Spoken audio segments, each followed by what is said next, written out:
Bonjour à tous, c'est Emmanuel, j'espère que vous allez bien et je vous retrouve dans une vidéo où je vais vous proposer des outils pour bien passer cette période actuelle de manière énergétique.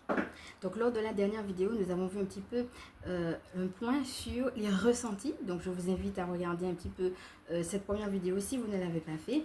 Et nous avons eu l'occasion aussi de parler de l'importance de parler à notre âme. Et aussi, on a fait un petit rituel. Donc n'hésitez pas à revenir sur cette première vidéo. Et on va approfondir tout ça dans cette deuxième. N'hésitez pas à prendre de quoi noter. Et puis, respirez profondément, on est parti. Alors, lors d'une justement vidéo où je parlais des ressentis, par rapport à la période actuelle, je disais qu'on avait l'appel à tenir ferme, à garder le cap, à être ferme justement par rapport à nos intentions.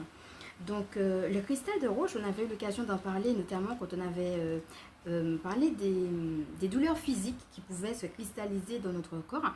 Donc, ça, c'était une première chose. Et bien, sachez que le cristal de roche nous aide aussi à tenir ferme. Quand on a des intentions, il amplifie, c'est un amplificateur d'intention.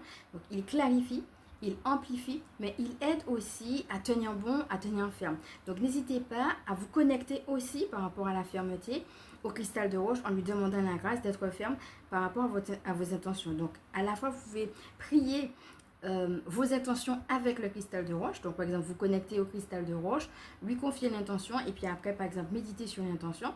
Et puis, vous pouvez aussi, donc ça dépend des gens, vous pouvez faire les deux, bien entendu, lui demander la grâce de la fermeté et puis rentrer après dans votre temps de méditation habituel. Deux autres choses par rapport à la voix, donc ça va faire allusion au chakra de la gorge. N'hésitez pas à travailler justement au niveau du chakra de la gorge. On en avait déjà parlé dans d'autres vidéos. On avait déjà parlé aussi d'un rituel et d'un petit soin qu'on pouvait faire à ce niveau-là. N'hésitez pas à revenir dessus. Deux autres choses aussi pour passer cette période actuelle avec la voix, ça sera le son. Donc le son, ça va être à la fois ce que vous entendez et puis ce que vous pouvez dire. Si par exemple il y en a qui chantent, si par exemple vous sentez que vous avez envie de chanter, eh bien vous pouvez le faire. Et ça va être également la proclamation. Donc on a déjà eu l'occasion beaucoup d'en parler, donc je ne vais pas revenir dessus. Mais voilà, qu'est-ce qu'on va pouvoir dire? La parole, l'importance de la parole. Je crois que vraiment ces temps-ci, on doit redécouvrir l'importance de notre parole. Donc n'hésitez pas à prêter attention à comment vous parlez de manière générale.